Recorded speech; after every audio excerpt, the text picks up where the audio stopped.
We're here today to talk about connection. But what is connection?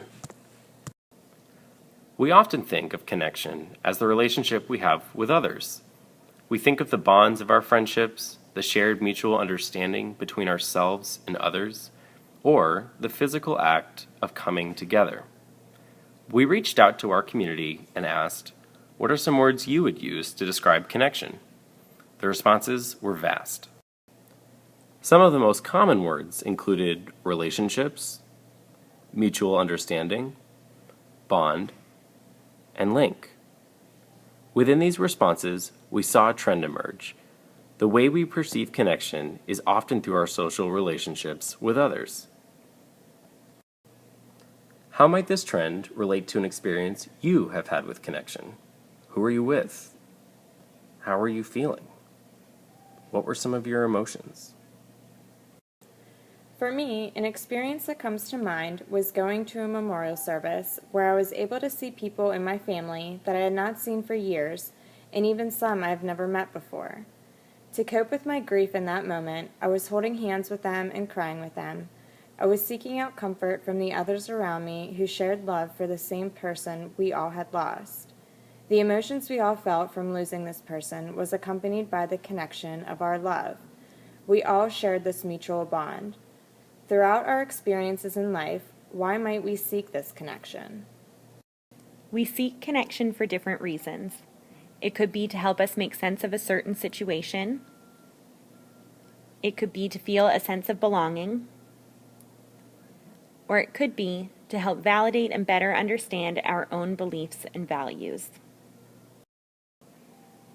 We draw the parallels of these reasons of seeking connection from the work of constructive developmental theorist Robert Kegan and the 3 dimensions of meaning-making. To put it simply, meaning-making is the way that we see and understand the world around us. The dimensions of cognitive, interpersonal, and intrapersonal comprise our ways of knowing. The cognitive dimension pertains to our way of processing information, like how we know that 2 plus 2 equals 4. The interpersonal dimension is how we see ourselves in relation to others. Lastly, the interpersonal dimension answers the questions of who we are and what we value, so the things that are important to us. While we may be consciously seeking out connection linked to one of these 3 dimensions, they all exist at the same time, each interdependent of one another. Now let's think back to the memorial service through a different lens. Even though we are gaining connection through the relationships and bonds to others, what would it look like if we considered the memorial service without any others present? What would be left? This absence of others creates an opportunity for us to connect with our thoughts and our emotions, or in other words, our cognitive and intrapersonal dimensions. It is an opportunity to be vulnerable in a space that we have constructed within ourselves. Even though we may not see the connection of holding hands, giving hugs, or being comforted, we can still feel the connection within ourselves. So as we sit in the memorial service, we still sustain connection through our memories, our experiences, and our ways of making meaning. So why might we have shared this story of connection with you today? As student affairs practitioners, it is our charge to develop students holistically. Oftentimes we practice as though connection can only exist through interpersonal interactions, but we know it is more than that.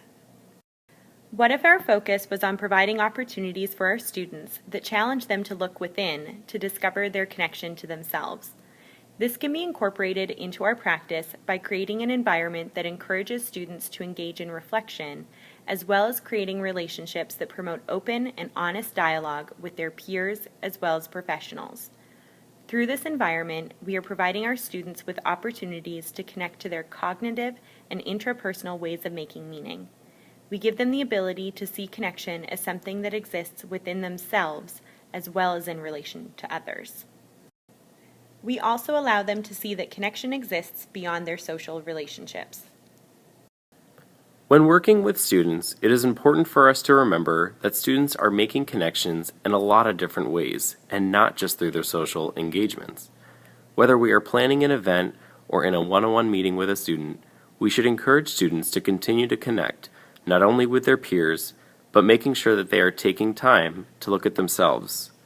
Through their cognitive, interpersonal, and intrapersonal dimensions of meaning making, our students already have the capacity to make meaningful connections. We just need to provide them with the opportunities to do so.